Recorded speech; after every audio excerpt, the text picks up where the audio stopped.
Esclarece uma dúvida que todo o país tem há muito tempo. Por que a JBS conseguiu virar esse gigante internacional com o dinheiro do BNDES? Explico, a gente até entende o BNDES investir no crescimento das empresas nacionais e todo esse esquema que foi feito. Ok, se o empréstimo fosse para coisas dentro do Brasil, mas e fora do Brasil? Ninguém estava entendendo que história é essa. Desde quando que o BNDES financia coisa para investimento no exterior, para gerar desenvolvimento econômico e social no exterior? Pois se descobriu desde o governo Lula, em 2007. O senador Álvaro Dias foi explicar em detalhes isso na tribuna do Senado. Vocês me mostraram esse discurso pela internet e eu vou trazer aqui na TV Antagonista. Foi por meio de um decreto, o decreto número 622, do dia 21 de dezembro de 2007, que o então presidente Lula modificou o inciso 2º do artigo 9º do Estatuto do BNDES, para permitir ao banco financiar a aquisição de ativos por empresas de capital nacional no exterior. Veja a sutil alteração promovida pelo presidente Lula. E agora nós conhecemos as consequências desta alteração. O decreto é o de número 4.418 e que altera o artigo 9º do Estatuto do BNDES, quando coloca: o BNDES poderá também, no parágrafo 2º, financiar a aquisição de ativos e investimentos realizados por empresas de capital nacional no exterior, desde que contribuam para o desenvolvimento econômico e social do país. Contribuem com o desenvolvimento social e econômico de que país?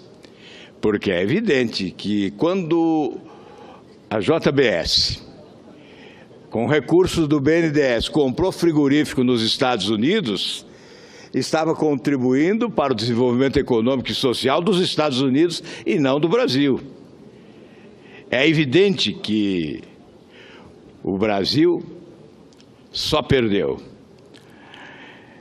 Após essa mudança no Estatuto Social do BNDES, o governo federal aprofundou o processo de endividamento da União para direcionar mais dinheiro ao BNDES. Vamos repetir números que, incansavelmente, eu já repeti aqui diversas vezes. Foram 716 bilhões de reais, de 2008 a 2014, durante 6 anos, portanto, empréstimos da União ao BNDES, 716 bilhões de reais.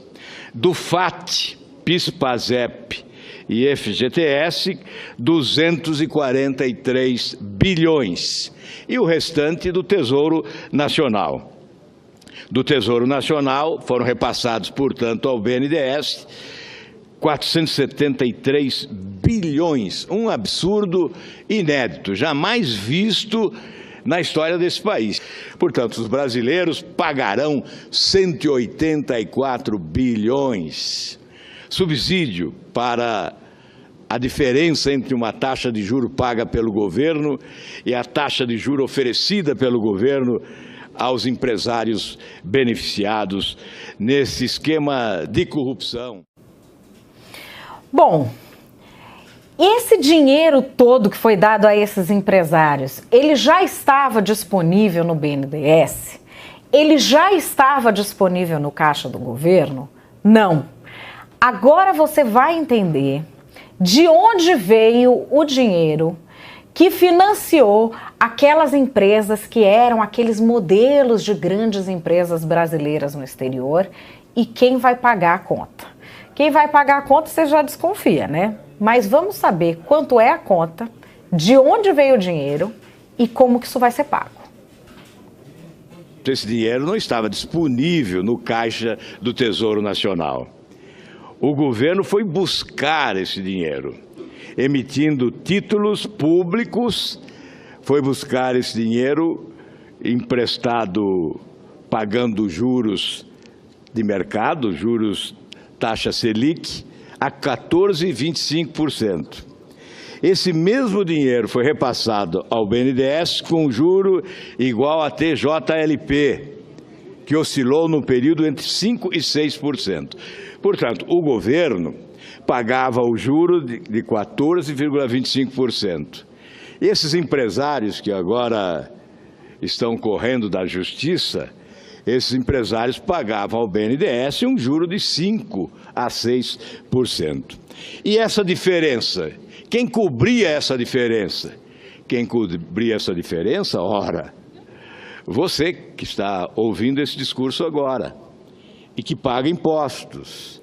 O contribuinte brasileiro subsidiou essas taxas de juros privilegiadas praticadas pelo governo brasileiro através do BNDES com os chamados campeões nacionais e, mais do que isso, com os países amigos de quem governava o Brasil.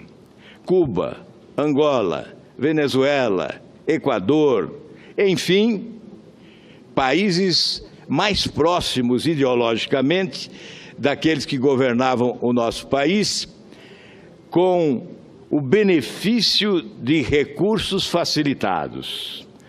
Essa diferença paga pelo povo brasileiro alimentou algumas das ditaduras mais corruptas do universo. Alguns ditadores tiveram sobrevivência graças a esses recursos que saíram dos cofres dos trabalhadores brasileiros, especialmente, através do FAT, do PIS/PASEP, do FGTS. Recursos pertencentes aos trabalhadores brasileiros foram repassados para alimentar as ditaduras sanguinárias de outros países, alimentando também a corrupção internacional.